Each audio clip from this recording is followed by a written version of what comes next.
كما باركت على إبراهيم وعلى آل إبراهيم إنك حميد مجيد.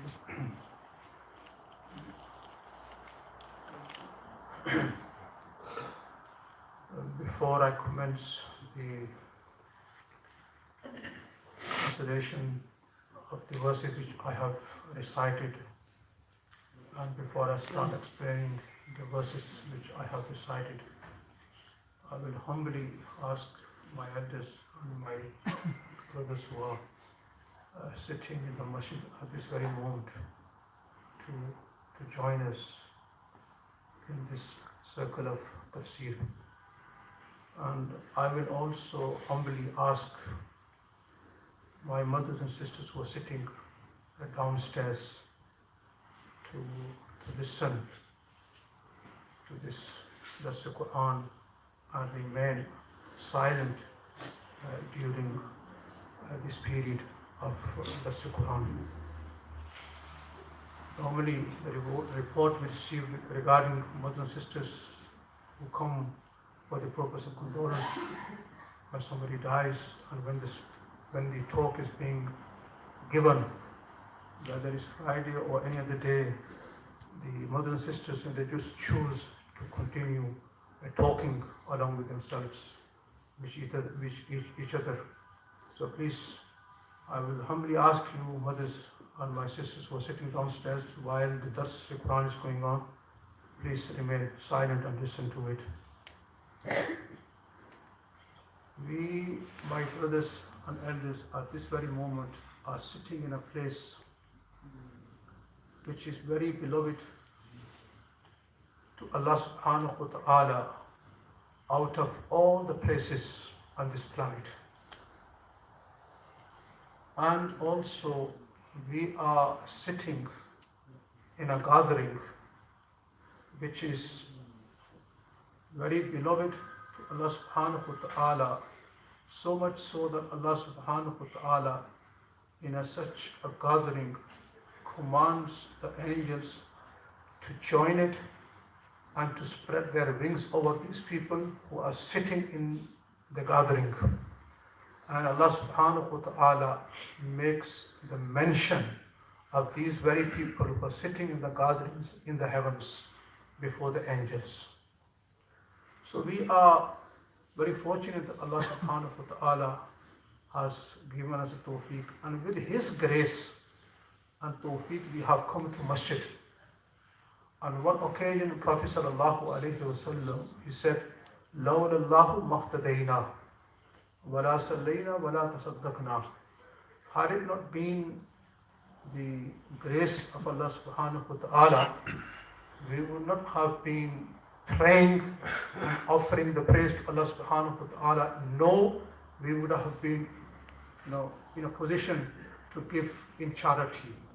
Whatever we are doing, praying, giving in the charity, doing good deeds, is all because of the grace of Allah subhanahu wa ta'ala and the rahmat of Allah subhanahu wa ta'ala. We should thank Allah subhanahu wa ta'ala after every occasion once we have done the good deed, that, "Oh Allah, we thank you that you have given us tawfiq for this good deed."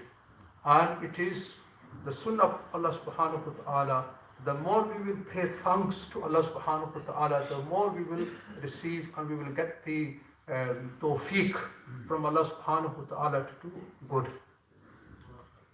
Before also I start explaining these verses, as I announced on Friday, just for your comfort, your relief, so that it is convenient for you, with the consultation with Moulana Saheb, and as I said on Friday, that many people, they said, Sunday it's not convenient for us. So we have in our weekly programs and weekly sessions which take place in the masjid here, as you all know, Saturday, Sunday we have interpretation of Quran. Then on Friday, Moulana Mohammed Saheb, he delivers the hadith. And also Friday, we have a talk as well before Jummah prayer.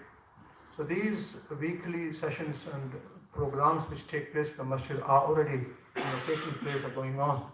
We have added another program with these weekly programs on Tuesday evening after Asr. It will be interpretation of Quran, but it will be on one topic every week.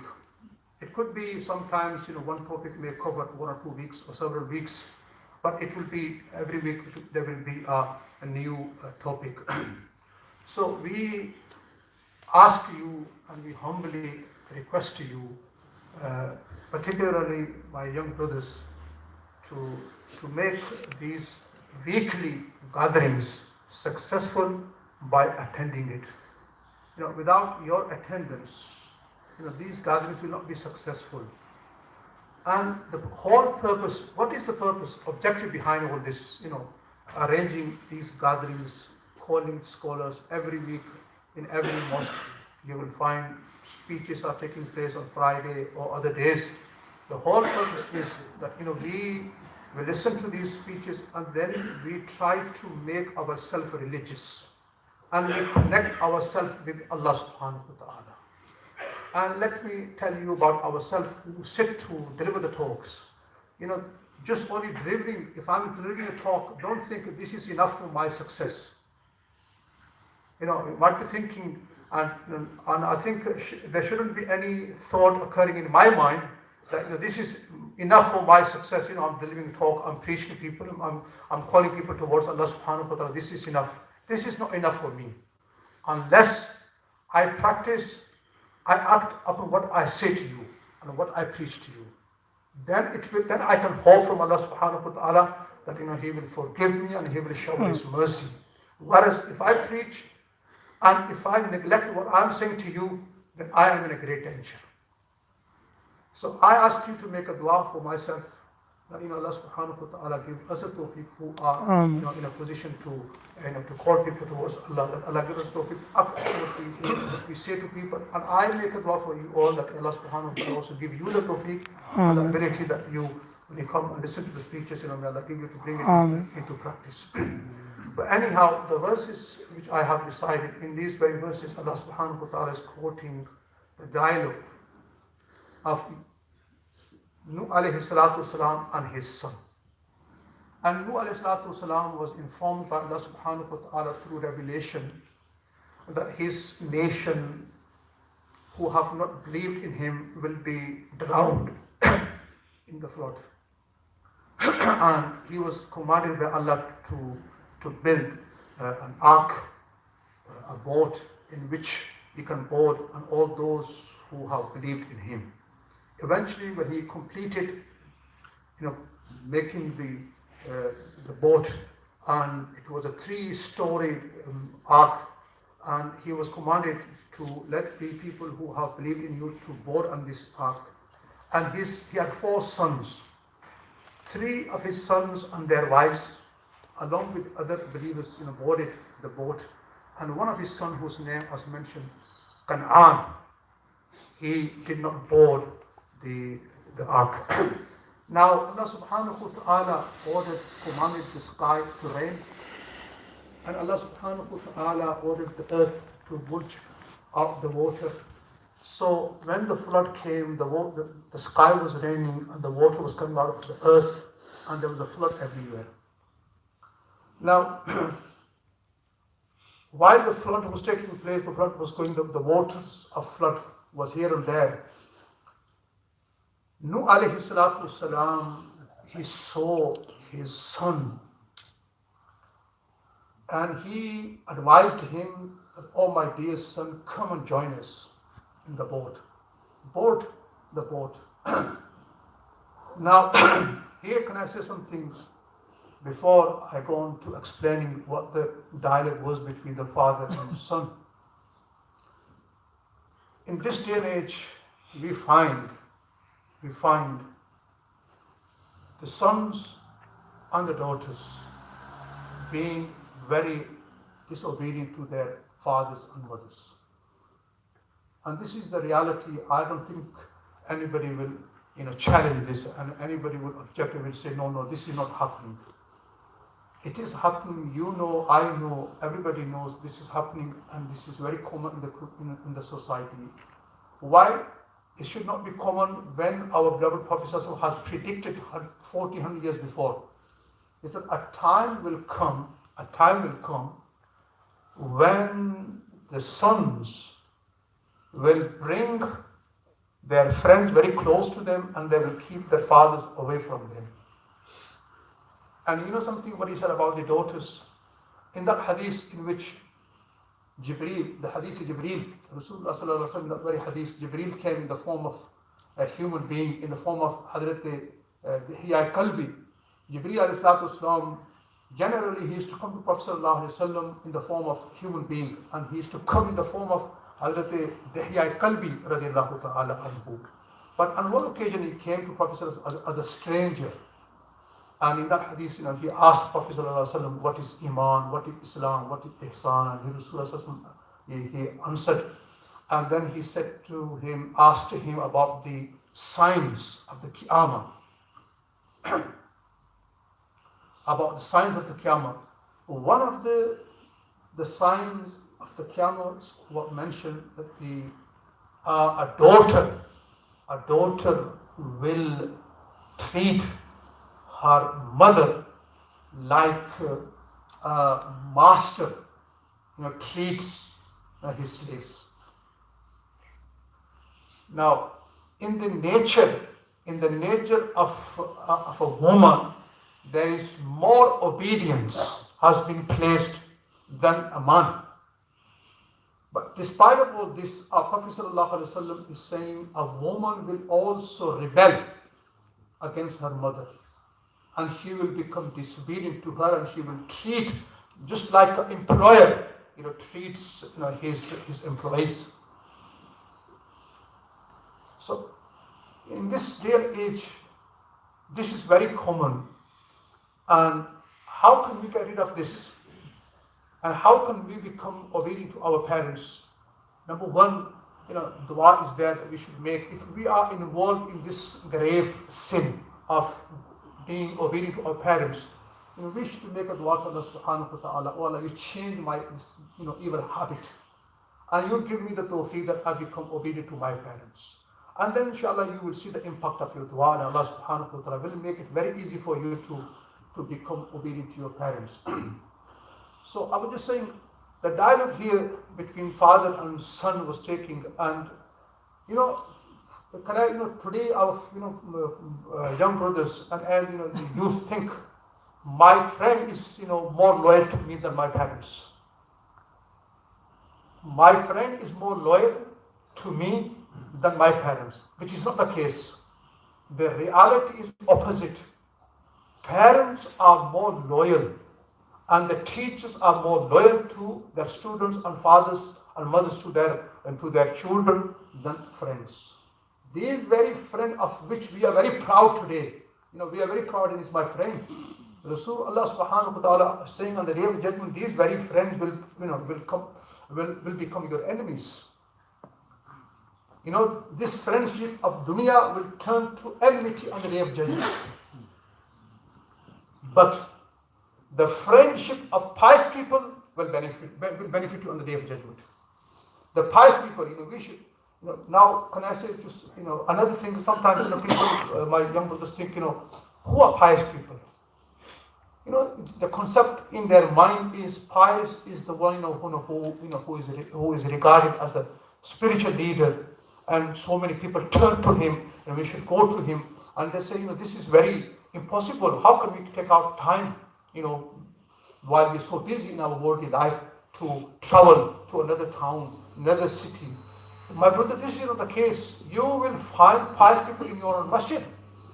You don't have to travel so long to sit in a company of pious people. You come to the masjid and you look around and you see the people who come to the masjid 5 times, for the prayers, daily prayers, they are pious people. You must sit in for 2-3 minutes in their company. This very company of 2-3 minutes will benefit you on the day of judgment. And a very little company of evil people, will harm you here and hereafter.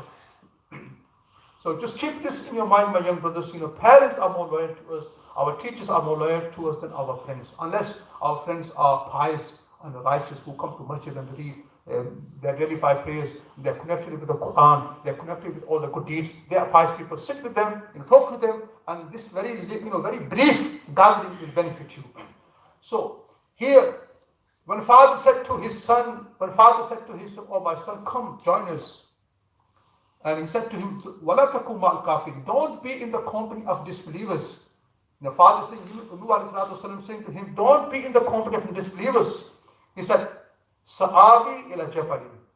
Not because he was a young man, and even today, the youth, the brag, and they're proud of their, the physical energy. They say we are strong, we can do. There is no doubt in this. This is the reason the Rasul said, take advantage of your youth, because when you're youth, you're strong, you're young, you can do whatever you want to do.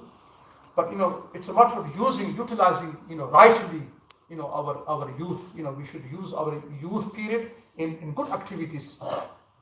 So here, the son said, "Oh my father, don't worry about me. I will take the shelter and refuge of these mountains. I will climb. By climbing the mountains, I will save myself from the flood." This is the response of a son to father. Now the father saying to him, "No, you're wrong there, my son. La asim al-yawm." He said, "Nothing can save you from the punishment of Allah subhanahu wa ta'ala today. Unless Allah subhanahu wa ta'ala showers himself, his mercy upon someone, then he can be saved from the punishment of Allah subhanahu wa ta'ala. Whereas if you are in the company of disbelievers and you are not believer, and Allah subhanahu wa ta'ala has decided that he will drown the disbelievers, or my beloved son, I ask you to leave the company of the non-believers and come and join us." And Allah subhanahu wa ta'ala is saying, while the conversation, the dialogue was going on, a huge wave rose, and it became a barrier between father and son, and the son was drowned in the flood, and he was destroyed. Now this is what happened to a son who didn't listen to his father, who was a prophet of Allah subhanahu wa ta'ala, who was a Nabi, and he was drowned in the waters of flood, and on the day of judgment he will be raised with the kuffar and he will be thrown into hellfire.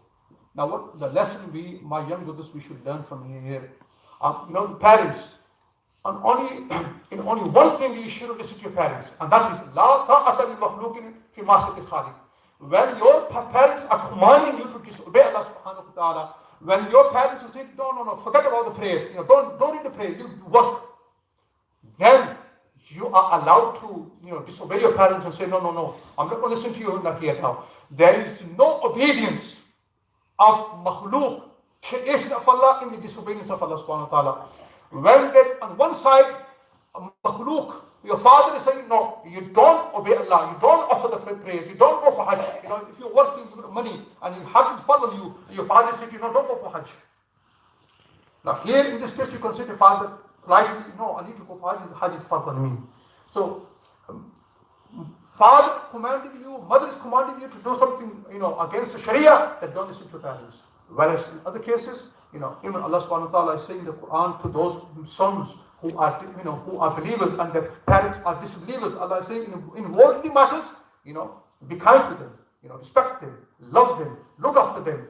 So my young brothers, the whole purpose of this translation of Quran and tafsir, arranged in the masjid is only that, we listen to it, and when we bring it in our practice, and we become religious, and we connect ourselves with Allah subhanahu wa ta'ala. This is the